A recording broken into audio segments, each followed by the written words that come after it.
चला तर मंडळी, आज आपण मोहरम स्पेशल रेसिपी बनवणार आहे. ते म्हणजे गव्हाच्या पिठाचे रोट. हे रोट खायला हेल्दी, मुलांच्या आवडीचे आणि एक खाऊन मन भरतच नाही. त्यामुळे 2, 3, 4 अशा पद्धतीने रोट खाल्ले जातात. एकदा खाल्ले तर तुम्ही आठवड्यातून 2दा तरी करून खाचाल, याची मी 100% खात्री देते. तर हे रोट बनवण्यासाठी आपल्याला लागणारे मिक्सरच्या भांड्यामध्ये 1 वाटी रवा घ्यायचा, 1 वाटी गव्हाचं पीठ घ्यायचं, 1 चमचा वेलची पावडर घ्यायची, अर्धा चमचा बेकिंग पावडर, अर्धा चमचा बेकिंग सोडा, 1 वाटी गूळ घ्यायचा चिरलेला आणि हे सगळं मिक्सरला फिरवून घ्यायचं. त्याची बारीक छान पावडर बनवून घ्यायची. अशा पद्धतीने पावडर बनवून तयार आहे आपली.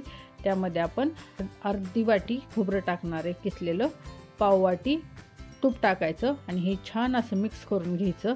त्याचा असा छान गोळा झाला की समजायचं आपलं पीठ छान तयार झाले.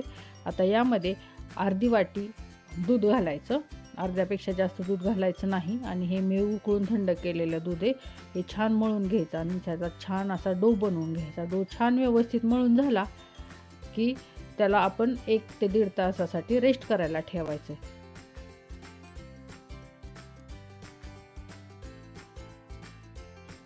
अशा पद्धतीने आपले 1.5 तास झालेले आहेत. आता पिठाचा गोळा आहे तो एकदा चांगला मळून घ्यायचा व्यवस्थित आणि त्याचे छोटे छोटे असे गोळे बनवून घ्यायचे, जेणेकरून आपल्याला त्याचा रोट बनवता येईल. रोट आकाराने जास्त पातळ नसतो आणि जास्त जाड नसतो, तो मीडियम साईज असतो. त्यामुळे आपण गोळा पण त्याच साईजचा घ्यायचा आणि व्यवस्थित गोल गोळा झाला की तो असा व्यवस्थित थापून घ्यायचा. असा मस्तपैकी थापून झाला की आपण त्याला एक साईडनं ड्रायफ्रूट्स लावणार आहे. ड्रायफ्रूट्समध्ये तुम्हाला कोणतेही ऑप्शन आहेत, काजू, बदाम, पिस्ता वगैरे. मी आता काजू, बदाम आणि मगजबी लावणार आहे. तर एका प्लेटमध्ये मगजबी, चिरलेले काजू, बदाम टाकणार आहे आणि एक साईडनं मी त्याला लावून घेणार आहे काजू, बदाम. रोट बघा किती छान दिसतोय आणि तो खायला सुंदर आणि हेल्दी आहे. ड्रायफ्रूट्स आहेत आणि सगळं पौष्टिक घटक आहे ह्यामध्ये. अशा पद्धतीने मी दुसरा दाखवते तुम्हाला करून. आपण हे सगळं ना आपण इडलीच्या भांड्यामध्ये करणार आहे. इडलीच्या भांड्याला तूप लावून घ्यायचं आणि हे रोट बनवलेले आहेत ते इडलीच्या भांड्यात ठेवायचे. तो व्हिडिओ माझ्याकडून स्किप झाला आहे. कढई गरम करायची, त्यामध्ये इडलीचे भांडे ठेवायचे आणि 30 मिनिटासाठी मीडियम गॅसवरती ठेवायचा.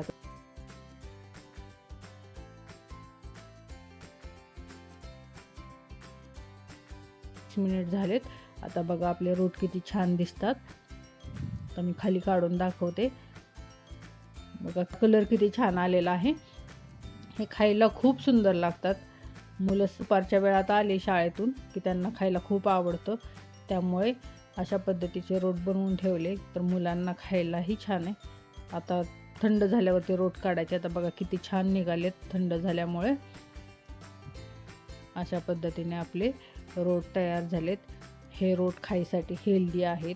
यामध्ये मैद्याचा वापर केलेला नाही, तेलाचा वापर केलेला नाही.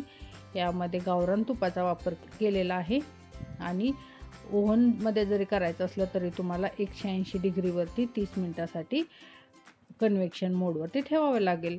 अशा पद्धतीने आपले गव्हाच्या पिठाचे रोट म्हणजेच मोहरम स्पेशल रोट तयार झालेले आहेत. थँक्यू.